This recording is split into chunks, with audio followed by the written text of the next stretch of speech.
Think about this. There was a swimmer who became very famous because of his many gold medals in swim competitions. And as he got older, he decided to move to another country to train because of some of the new facilities and advancements that they had in their training facilities. And as he was making plans to move, many people came to him and asked him why he didn't just change coaches, since it would be more convenient. It would be difficult, they said, to change locations and keep a coach long distance, or every now and again fly back and forth to spend time with the coach.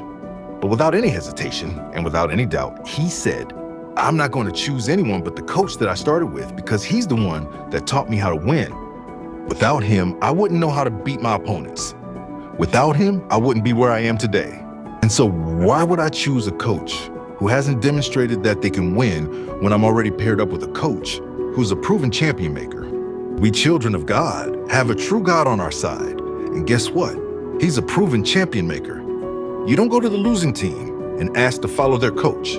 You don't go to the team with the most losses and ask for some tips on how to win the game. You see, the Israelites didn't get this. They kept turning to gods who didn't have a winning streak, and they kept turning to the gods of the other kingdoms. They saw God tear down the walls of Jericho, and yet they wanted to serve the gods of Jericho. They saw God defeat the Moabites, and yet they wanted to serve the gods of the Moabites.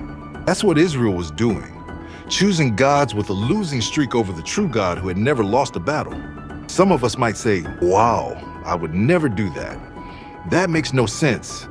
But before you shake your head and laugh at Israel, let's look at our own scorecard. How many times have you found yourself down and depressed, and before turning to the only God with a winning streak, you first turn to the contacts that you have on speed dial? How many times have you been worried about the results of a medical test, and before you go to the prayer closet and turn to the only God with a winning streak, you start Googling symptoms of the illness and calling people that you know in the medical field? The truth of the matter is that just like Israel, we too have been choosing the gods of the world over the only God with a winning streak. So ask yourself this: how is God calling me to give up the gods of the world in favor of Him, the only God with a proven winning streak? What is God calling me to do